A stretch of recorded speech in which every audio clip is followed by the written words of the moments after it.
Hey guys, welcome to another video, and in this one I'm going to be showing you how you can write in Urdu in Canva. Now, it's pretty simple. Like, you just basically need an Urdu keyboard. Your keyboard has to be Urdu. And since I don't have any Urdu keyboard, I'm going to be using Google Translate to write in Urdu for this one, of course. So, let's say I want to say hello world. Basically, I can just copy this written text over here and just paste it over here, and it should be written in Urdu. Now, you might be wondering, this looks so bad. It doesn't look nice at all because some text, some fonts does not fit the Urdu the Urdu script. So what I would do is to go get some fonts that would match the Urdu script much better, such as these ones that are available here on urdufonts.net.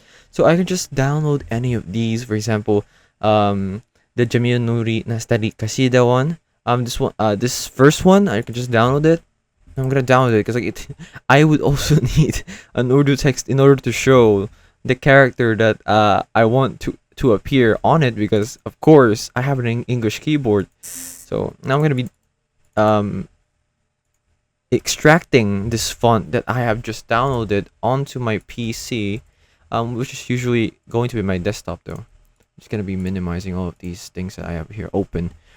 Just gonna be dropping that there on the desktop. So there you go. There's a Jamil something, and then I will now just go to text over here.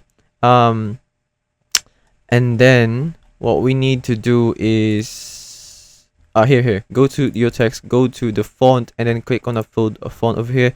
And then you show file. Depends on the browser you're using, and just upload the one that you have downloaded. By uploading my own custom font, I acknowledge that I own or have the right to use it for my intended purpose. Yes, upload anyway. We're not gonna be showing it for anyone. It's just for tutorial purposes or personal purposes, so it's gonna be fine. No worries when it comes to the copyrights and stuff like that. Okay, so we have uploaded our font. Let's search it up. There we go. It's here. Just click on it, and as you can see, now it looks like proper Urdu. Now I think there are other fonts that are available here. If you just type of Urdu, such as this one, as you can see, it looks like that as well. So yeah, that is how you can write in Urdu in Canva and make it look like genuine Urdu as well. So yeah, I hope this video helped you, and I'll see you in the next one. Thanks for watching.